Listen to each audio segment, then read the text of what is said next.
Okay, you guys, what is up? The King of Lightning is here today to do Hunter x Hunter 2011 episode 54 review.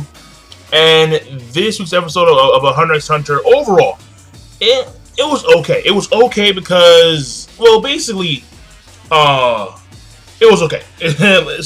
Simply put, it was okay. The pacing was good. The animation was good. Obviously, done no shit. But when it came to the overall story progression, it was, that was okay. The main gist of this episode is Kurapika now knows that the Phantom Troupe are alive and well. All of them are A-okay. They lost no members except for Uvogan, which he killed. B, that the reason why that the Mafia no longer is going to go after the Phantom Troupe, and the money, the bounty that was placed on them is now taken away. And the reason why is because the Phantom Troupe were revealed to come from Meteor City, which I'll get into later. C, that Hisoka, well, not Hisoka, but that Lucifer has now stolen the daughter of Nosferate's ability to see to the future, and she is now giving everyone prophecies, or he is now giving everyone prophecies. And the last thing, D, is that Hisoka, opposed from everyone else, has a more unique prophecy, whereas everyone is going to either be at risk of dying, or, yada yada yada. Hisoka is A-okay because Hisoka is working with Kurapika, and now that, because at the end of the episode, Paku, she's like, Hisoka, like, let me see what your fortune said, and then he's like, bitch, step off, but that's what really happened. But she insisted, and Hisoka gave her the actual prophecy, and it hints, or it states that Hisoka was in cahoots with the man with the red eyes, which they figure out was from the Kurta clan. So they now know that the chain user is from the Kurta clan.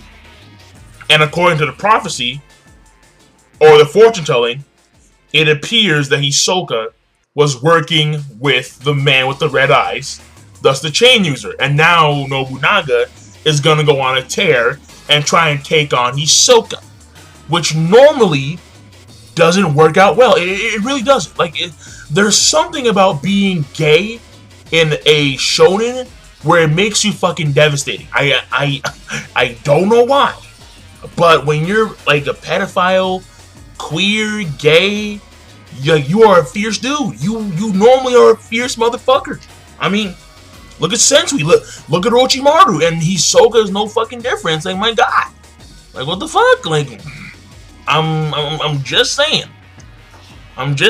Man. When you gay and shonen, you a threat. You a fucking threat. So, but yeah, I mean, that's how it works out basically. But for this episode review, no summary. Yeah, no real summary. There's no need to, because basically, in a nutshell, this episode is the Phantom Troupe getting their prophecies via the stolen power from the Nosferate's daughter, and Lucifer is giving all the prophecies out, written down, and Hisoka being questioned for his loyalty when it comes to the Phantom Troupe. And then Kurapika, I don't know why, I keep on flipping Kurapika and Killua. It's fucking annoying me. Smack, smack, smack. Alright. Kurapika meeting up with Killua, Gon, and Leorio. Kurapika telling Killua, Gon, and Leorio about his power and about how he attained Nen so quickly, and well, not attained Nen so quickly, but how he attained such a high level of Nen so quickly. Killua informing Kurapika that Paku and Nobunaga are still threats because Paku can see your memories and know what you're thinking by touching you, and Nobunaga wants to kill Kurapika because he killed Uvogan. And at the same time, Hisoka texting Kurapika ... the bodies were fake. And that, in a nutshell, is the episode. Now, the Meteor City shit, because that's important. That really is important, right? The reason why the Mafia do not want to go after the Phantom Troupe anymore, even though the Phantom Troupe killed off a lot of their members, like 2,000 plus guys, was because they are from Meteor City.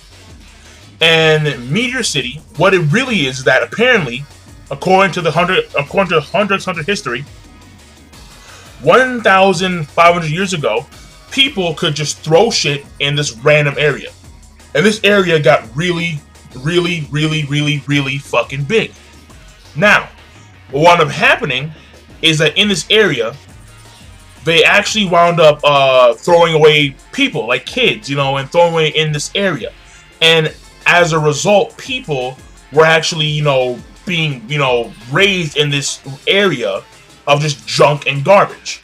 And they have no IDs, they have no identity, they don't exist to the world. And the Mafia utilize these people to commit crimes. Because if they are caught, they can't be, tried and they can't be punished like normal people. Because in the economic sense, these people do not exist. And that's why the Mafia don't want to go after the Phantom Troupe.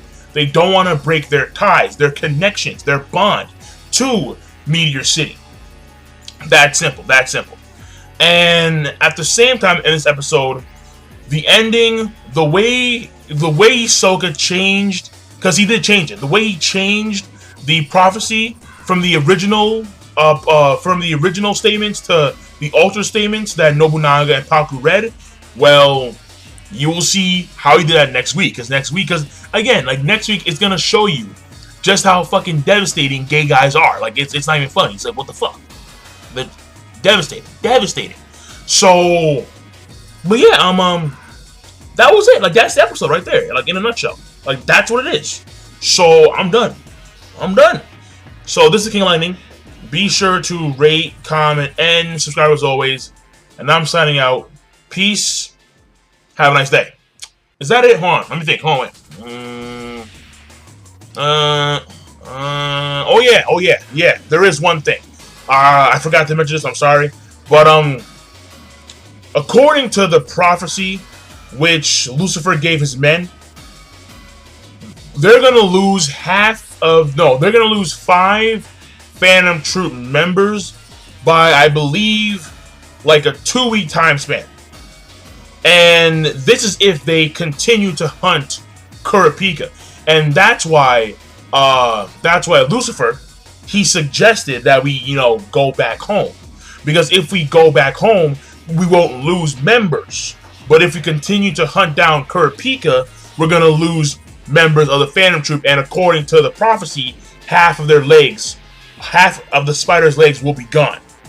Now, what I will say is that according to the someone figured out, I think it was the girl with the glasses and the vacuum, she figured out that the ones who were gonna die were Shalnark and Paku. And what surprised me is that when they were talking amongst each other, they were talking about death in a very calm, stoic manner. Like it was nothing. Like it meant nothing. Like life itself meant nothing, and thus death itself meant nothing. And it was like, like that took me aback. But it shows you just how, the environment that they were raised in altered, or not altered, but how they perceive life because of the environment that they grew up in Meteor City. To them, life, death, it's nothing.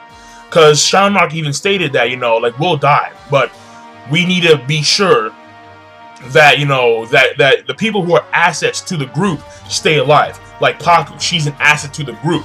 She's a hard person to find. And thus, her type of Nen structure is hard to find. And thus, the Phantom Troupe can afford to lose someone like her. But someone like Nobunaga, they can easily find another, replacement. So, you feel me? It was that notion, they're very, talking about life and death like that in a very stoic manner is, it's some hardcore shit. It really is. And, that was it. Yeah, so now we're done. Officially. So once again, King of Lightning, be sure to rate, comment, and subscribe. And I'm signing out. Peace. Have a nice day.